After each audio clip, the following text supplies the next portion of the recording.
안녕하세요. UPS입니다. 주님들과 에코프로 그리고 에코프로 BM에 대해서 좀 구체적으로 살펴보는 시간을 갖도록 할 텐데, 최근 이제 뭐 연말이다 보니까는 뭐 양도세 폭탄을 회피하기 위해서 이제 각각 좀 매도세가 시장에 나왔습니다. 그래서 뭐 전체적으로 성장주들도 이제 가다가 이제 한번 고개 숙이고 요러한 흐름이 연출이 됐는데, 여기에서 이제 우리가 좀 중요하게 봐야 될 부분은 이거 같습니다. 뭐냐면은 언제 상승하냐? 언제? 이게 참 어려운 질문이죠. 언제 상승할 줄 알면은 누구나 쉽게 돈을 벌 텐데, 저는 언제 상승하는 할 거냐, 요게 좀 초점을 맞추는 것보다는, 자, 대신에 지금 에코프로와 BM이 상승의 구조를 깼느냐 깨지 않았느냐, 요게 더 저는 좀 중요하다고 봅니다. 그래서 지금 상당히 주가가 고점 대비 많이 밀렸거든요. 그럼 여기에서 자, 이 구조를 만약에 안 깼다라고 하면은 우리가 언제 갈 것이냐에 대해서 우리가 여기에 포커스를 맞출 필요는 없겠죠. 상승 구조가 안 깨졌다라고 하면은 결국 상승은 나올 테니까는 지금 구간은 우리가 향후 이득을 취할 수 있는 구간이다라고 해석을 할 수가 있겠죠. 자, 그러면 여기에서 끝나는 게 아니겠죠. 뭐냐? 자, 상승 구조가 안 깨졌어. 자, 그러면은 반등은 나올 텐데, 자, 그러면 얼마까지 반등이 나올 것이냐? 반등에 이제 우리가 또 포인트를 두 번째로 맞춰야 돼요. 자, 그러려면은 얼마까지 갈 것이냐. 자, 이게 이제 우리가 뭐 가치적인 분석으로도 해석을 할 수가 있지만은, 이걸 우리가 좀 더 그 이면에 숨어 있는 본질로 접근을 했을 때, 자, 대체 불가능한 독점적인 지위를 갖고 있느냐.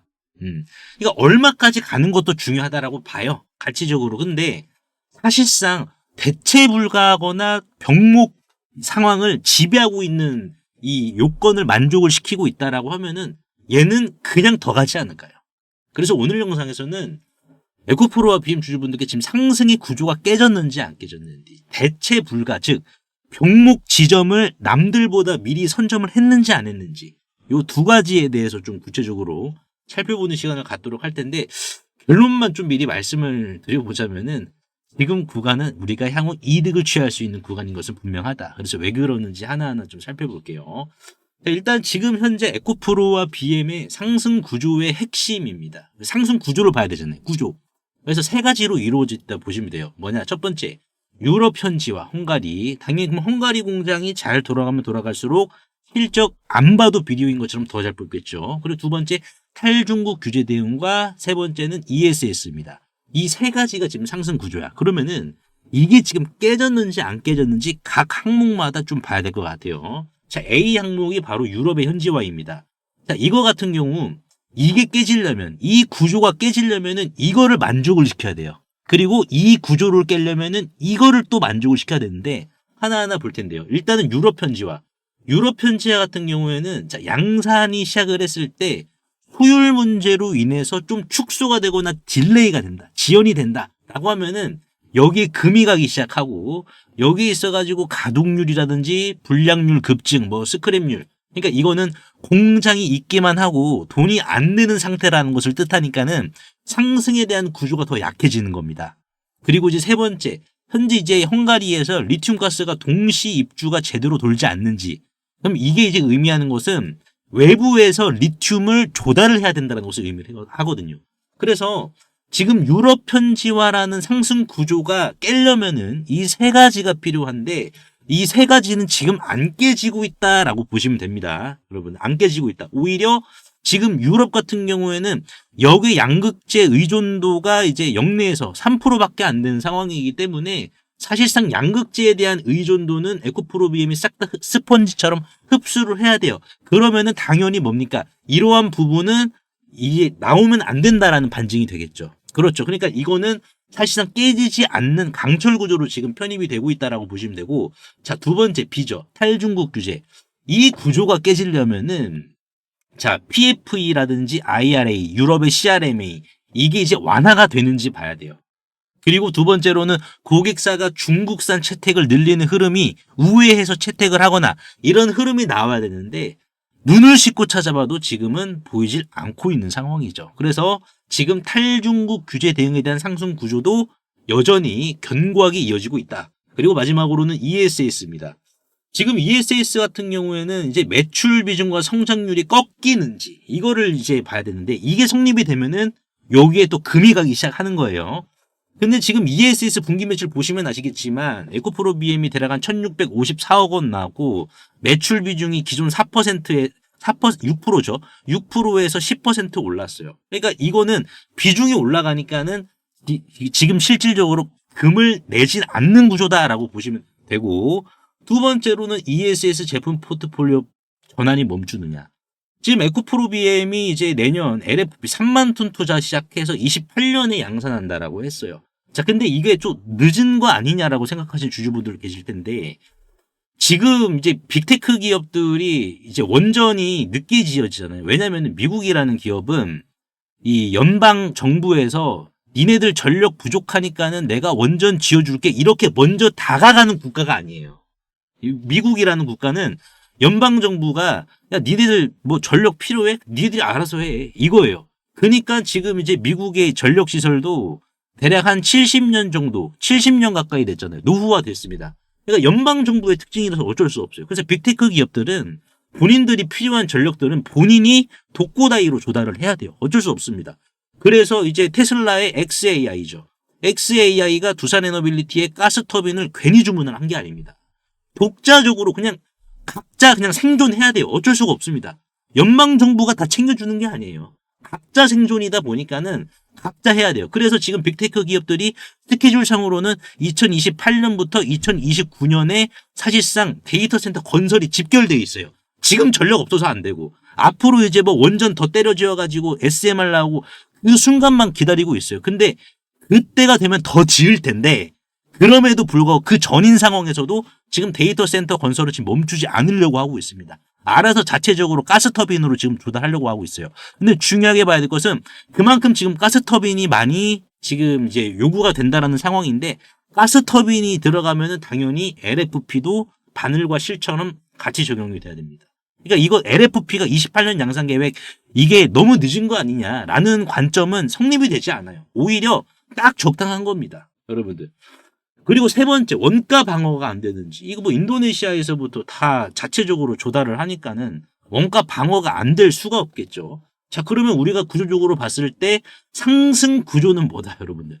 지금 에코프로가 상승 구조는 안 깨고 있어요. 안 깨고 있다라는 것은 뭐다 여러분들. 안 깨고 있다는 것은 반등은 나온다라는 거예요. 그렇죠. 자 그러면 여기서 이제 우리가 더 중요하게 봐야 될 것은 자 이제 이게 되겠죠. 우리가 차트를 봤을 때, 자, 여기에서 이 구간에서 직전 고점 때리고 얼마나 더 갈 수 있느냐. 얼마나. 그러니까 이게 얼마나라는 게 여러분들 아셔야 될 게, 이제 가치적인 분석으로 접근을 했을 때도 에코프로와 에코프로 BM은 이제 체질 개선이 된 거예요. 그러니까 에코프로는 20만 원을 넘겨야 되고, 에코프로 BM도 30만 원은 넘겨야 돼요. 근데 이제 구체적으로 봤을 때 그 이상 갈 수 있냐. 이것도 우리가 선점을 해야죠. 왜? 그 이상 갈 수 있는 조건 자체만 선점이 되면은 우리가 평단 더 낮춰서 사실상 더 올라갈 때 수익이 더 극대화가 되기 때문에. 그렇죠, 여러분들. 그러니까 우리가 매도의 근거가 없어지고 보유하면 할수록 수익이 더 누적이 되는 주식이다라는 겁니다. 자, 그거를 봐야 되는 게 병목을 미리 선점을 했느냐. 독점, 지금 대체 불가할 수 있는 이런 부분을 남들보다 미리 선점을 했느냐. 요거를 봐야 될 것 같은데 그 전에 여러분들과 이 퍼즐 조각 좀 하나만 맞춰 끼워 놓고 넘어가 보도록 하겠습니다. 이제 아시다시피 휴머노이드 시장이 이제 개화가 됐고 여기에서 휴머노이드들도 약방의 감초처럼 배터리로 구동이 됩니다. 근데 이제 공교롭게도 이 주식 같은 경우에는 배터리 주식은 맞아요. 네, 맞는데 두산 에너빌리티처럼 에너지 쪽에도 또 이제 원자력 쪽에도 속하는 기업입니다. 제가 이제 이 주식에 대해서 여러분들과 퍼즐 하나만 좀 끼워 넣자라고 말씀을 드리는 이유는 거래량을 수반시킨 상승 자체가 아직도 안 나왔기 때문입니다. 그래서 여러분들과 이 퍼즐 조각, 이 종목이 어떤 종목인지 이 종목 한번 좀 우리가 퍼즐 맞춰보고 그리고 에코프로와 BM이 대체 불가능한 병목을 남들보다 미리 선점했는지에 대해서 바로 넘어가 보도록 하겠습니다. 세계적인 휴머노이드 기술 발전에도 불구하고 아직까지 해결하지 못한 난제로 남아있는 분야가 있습니다. 바로 배터리인데요. 현재까지의 휴머노이드는 비약적인 기술 발전을 이룩시켜서 벌써부터 이렇게 사람을 복제하는 수준의 휴머노이드 기술을 중국에서는 선보이고 있는 상황입니다. 그래서 보시면은 완전 인간을 모방화하는 이러한 휴머노이드 개발 발전 단계에 진입한 것을 확인을 할 수가 있는데요. 하지만 결정적인 문제는 이 휴머노이드 로봇이 20kg 이상의 무게를 상하치 않은 이러한 단순 반복 작업을 하더라도 평균적으로 1시간을 못 가 멈추는 현상이 전 세계 공통적인 문제로 감지가 되고 있고, 이게 이제는 심각한 수준까지 집중 조명이 되고 있는 상황입니다. 현대차가 조 단위를 투자해 인수한 이 보스턴 다이나믹스의 아틀라스 같은 경우 배터리 용량은 세계 최고 수준을 보여주고 있어요. 무려 3700W입니다. 자, 이는 단순히 걷는 정도면 4시간 이상을 구동을 할 수는 있지만은, 자, 여기에서 유리기판이나 엔비디아 실적 발표에서 강조한 이 고도의 추론 작업을 통과한 이 AI, 고도의 AI 반도체를 적용을 시키더라도 무거운 짐을 드는 순간 1시간도 못 가 멈추는 현상이 감지가 되고 있어요. 그리고 이제 테슬라의 옵티머스 이 배터리 용량도 오히려 보스턴 다이나믹스보다 더 적은 2300W이고요. 유비테크의 워커 S1마저 단 2000W로 배터리 용량이 기술의 한계를 막아버리는 이러한 현상을 생성시키고 있는 상황입니다. 그래서 이 난제 해결사로 현재 이 전고체 배터리가 재차 지금 불씨를 지피고 있는데요. 이는 액체 전해질을 고체로 대체를 한 것이고 화재 위험까지 낮으면서 에너지 밀도가 높기 때문에 대량 양산까지 유리합니다. 그래서 현재 휴머노이드의 최종 난제라고 불리고 있는 이 배터리의 마지막 퍼즐에 적합한 수준이다라고 강조를 하고 있는데요. 하지만 결국 이 전고체 배터리도 이 방전 시간이라는 것은 존재하기 때문에 인류는 오히려 영원한 수명을 가진 불멸의 배터리, 인피니트 배터리를 요구할 수밖에 없는 상황인데요. 그래서 현재 미 항공우주국인 나사와 그리고 테슬라는 이 배터리 수명을 종결을 짓기 위해 유일한 해결책으로 원자력 배터리, 즉 뉴클리어 배터리, 핵 배터리를 제시한 상황입니다. 이 원자력 배터리, 뉴클리어 배터리는 작년 미국의 한인 과학자인 이 권재환 교수님이 현존하는 가장 강력한 원자력 배터리를 개발을 했는데 성공했다라고 밝혔는데요. 핵 폐기물에서 발생한 이 방사성 동위원소를 적용을 했을 시 현존 기술로는 전기를 10% 미만밖에 발생을 못 시켰지만 이 교수님의 기술을 적용을 시켰을 경우 자 무려 60% 이상의 전기를 만들어낸다라는 이러한 사실이 밝혀져 지금 현재 미국 국방부죠. 미국 국방부의 지원을 받아 상용화를 추진 중인 상황이다라고 보시면 될 것 같습니다. 그래서 이 동전 크기의 이 원자력 배터리, 뉴클리어 배터리는 단 한 번의 충전이 필요 없이 100년 이상의 에너지를 제공을 하며 그리고 나노와트부터 킬로와트 이상까지 광범위한 전력 생산이 이 동전 크기만한 배터리에서 다양하게 발생이 가능하기 때문에 휴머노이드 로봇의 동시다발적 초대량 양산 뿐만 아니라 심지어 우주까지 초과할 수 있는 한계 없는 영역으로 미국 국방성의 주도로 양산 계획이 좀 가속화되고 있는데요. 최근 미국 최대 커뮤니티 레딧에 따르면 이 원자력 배터리는 대량 양산 바로 직전 단계인 파일럿 단계에 진입을 했다라고 밝혔고요. 이마저도 곧 종료되어 양산에 이르게 될 것이다라는 주제가 나와서 한동안 세관의 관심까지 좀 끌었는데요. 하지만 이 해당 기업의 경우 이 핵배터리 본격 양산에 필요한 장비를 개발 전인 2015년부터 공급해왔다는 사실이 외신 뉴스를 통해서 추적을 할 수 있었고요. 놀랍게도 국내에 일찌감치 상장이 된 기업이라는 것을 확인할 수가 있었습니다. 또한 이에 관한 원자력 배터리 반도체 특허까지 이미 한국 원자력 학회에 등록이 되어 있었기 때문에 더욱더 충격이 아닐 수가 없는데요. 실제로 좀 차트를 들어보시면 거래 대금이 없이 앞전의 매물을 가볍게 이렇게 좀 소화시킨 부분을 볼 수가 있습니다. 신고가 상황이고요. 그 전에 앞전 매물을 그대로 삼켜버렸는데요. 이를 토대로 세력들의 강력한 2차 사이클을 더욱더 확실히 좀 기대해 볼 수 있을 것으로 지금 해석이 되고 최근 레인보우 로보틱스가 안 그래도 가볍지 않은 시가총액 2조 원에서 8조 원까지 기록을 했지만 이 해당 기업은 단 800억 원에 불과하기 때문에 오히려 긁지 않은 복권이지 않을까요? 그래서 내가 최근 두산 에너빌리티, 하마오션, 이수 스페셜티 케미컬, 레인보우 로보틱스 등 이러한 주도 테마에서 만족할 만한 수익을 못 봤다라고 하시는 분들은 이제는 아쉬워할 필요가 없이 이 단 한 종목, 긁지 않은 복권주만 여러분들께서 긁으신다면 수익에 대한 고민은 해결되지 않을까요? 하다못해 매수보다 종목 이름이라도 확인하시는 게 여러분들 투자 판단에 있어서 도움이 되지 않을까요? 그래서 대규모 휴머노이드 군단 가속화와 배터리의 최종 종결을 짓는 이 주식으로 여러분들의 큰 부를 만들어 보시길 바라겠습니다. 그래서 상단에 보이시는 제 개인 번호로 핵이라고 문자 한 통만 남겨주시면은 한 분 한 분 공유를 해드릴 텐데 종목 확인하시는 방법 3초만 투자해 주시면 됩니다. 영상 하단에 더보기란 링크가 있는데요. 여기서 자 터치 한 번만 해주시면은 간편 문자 보내기 링크가 있습니다. 네, 요거 터치만 해주시면은 제 핸드폰 번호를 굳이 칠 필요 없이 3초 이내로 바로 문자 보내기 가능하시니까요. 한 분 한 분 확인 후에 해당 종목의 이름이 무엇인지에 대해서 공유를 해드리도록 할 텐데요. 자, 이 종목 이름이 어떤 것이고, 자, 이를터도 매수가 어떻게 잡아야 되고, 최종적인 양산 일정이 어떻게 되는지, 이러한 부분을 공유 드릴 테니까 꼭 한번 확인하시고요. 100% 무료입니다. 이 긁지 않은 복권주, 이 주식으로 큰 부를 만들어 가시길 바라겠습니다. 자, 그러면 다시 돌아와서 우리가 이제 봐야 될 부분이 이제 독점입니다. 독점. 이게 이제 강한 성격으로 에코프로와 BM이 자리를 잡고 있는지. 자, 병목이 강하다는 것은 한마디로 고객이 바꾸고 싶어도 못 바꾸는 이유가 크다는 뜻이거든요.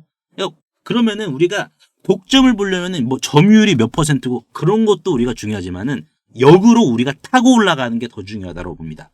뭐냐? 첫 번째. 자, 고객사가 가장 싫어하는 실패 모드가 무엇이고 어디에서 터지느냐.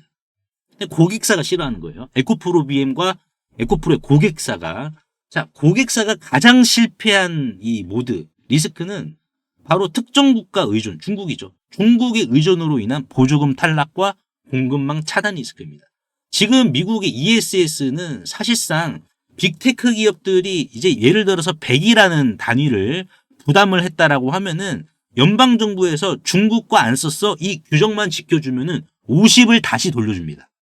빅테크 기업들. 그러니까 이게 큰 거예요. 굉장히 큰 당근책인데 그런 고객사 입장에서는 내가 100을 써서 투자를 했는데 그거 중국산 때문에 내가 50을 못 받는다. 이걸 제일 한다라는 거죠. 이거 자체를. 그래서 이유가 당연히 중국산 쓰고 있어서. 근데 그 중에서도 가장 중요한 것은 중국산 전구체를 사용하면은 고객사는 그 즉시 보조금을 잃게 됩니다. 물론 이제 이 전구체 합작사도 지분율이 25%를 넘지 말아야 되는 조건도 존재합니다. 근데 이 규제 강도는 앞으로 더 올라올 거잖아요. 여러분들. 그렇죠. 그러면은 이거는 뭐 빅테크 기업도 마찬가지입니다. 중국이 지금 장악한 이 전구체 시장에서 비중국산을 구하는 것 자체 물리적으로 불가능해요. 물리적으로. 근데 한다 하더라도 중국산 지분 자체 합작으로 분명히 할 수밖에 없거든요. 합작으로 할 수밖에 없는데 중국산 비중이 또 높을 수밖에 없습니다. 그러니까 이거는 결국 탈중국 구조를 갖추지 못한 경쟁사는 앞으로 고객사 밴더 리스트에서 영구적으로 제외가 된다는 거예요. 영구적으로. 자, 그럼 이걸 에코프로에게 적용을 시키면은 무전구체 LFP. 이 한마디로 다 끝난 거죠.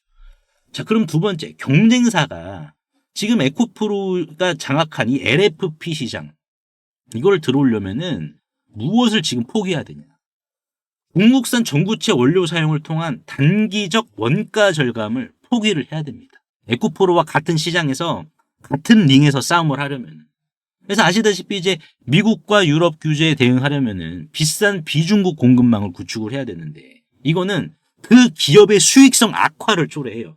자기 무덤 자기가 파는 겁니다. 여러분들 이걸 뭐 감당할 수 있으면 하겠죠. 여러분들 감당할 수 있으면 할 텐데 탈중국 준비가 안 된 경쟁사는 이 규제가 강화될수록 시장에서 도태되고 자 근데 이럴 수가 있겠죠. 뭐냐면은 변수가 이게 될 수가 있는데 야 이거 고객사가 그냥 밴더를 지금 이제 만약에 LFP ESS를 에코프로 BM이 잘 공급해주고 있다라고 가정을 해봅시다. 근데 고객사가 밴더를 바꾸려고 한대. 그러면은 고객사가 지불을 해야 되는 비용은 무엇일까요? 여러분. 약간 좀 질문 자체가 좀 어려울 수가 있거든요.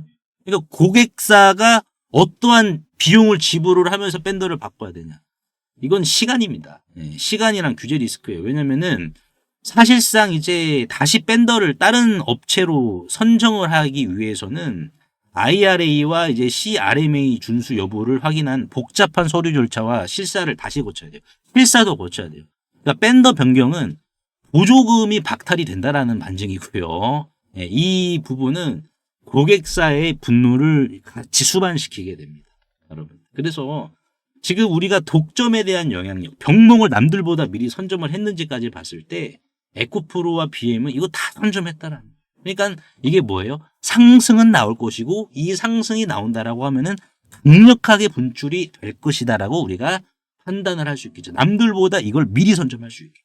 자, 제가 이제 운영하고 있는 소통방이 있습니다. 자, 이 소통방 같은 경우에는 이제 많은 에코프로와 BM 주주분들이 계세요. 그래서 이제 제가 뭐 실시간으로 에코프로와 BM에 있어가지고 이제 대응 전략이라든지 이러한 부분들, 그렇죠. 뭐 에코프로 전략 이렇게 제가 다 잡아드리고 있는데 중요한 건 이겁니다. 이제 이 방에서는 뭐 가격대 이런 것도 이제 제시를 해드려요. 근데 분명하게 봐야 될 것은 오를 수 있느냐 이거보다는 다시 볼 수 있는 조건이 무엇이냐.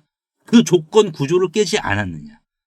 그러니까 이 조건들을 충족을 시키지 않으면 제가 말씀을 드린 대로 오늘 영상에서 이거를 충족을 시키지 않으면은요 나오는 반등은 착시일 뿐입니다. 사실상.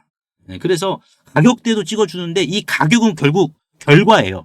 그러면 원인이죠. 원인을 우리가 먼저 선점하면은 당연히 결과까지 취할 수가 있겠죠. 어디까지는 구조가 깨지고 어디서부터 위험하고 언제부터 조심해야 될지 이러한 부분들 하나하나 다 밀착해서 잡아드리고 있기 때문에 영상을 보시는 에코프로 주주분들도 입장하셔서 요 모든 거 챙겨가시길 바라겠습니다. 무료입니다.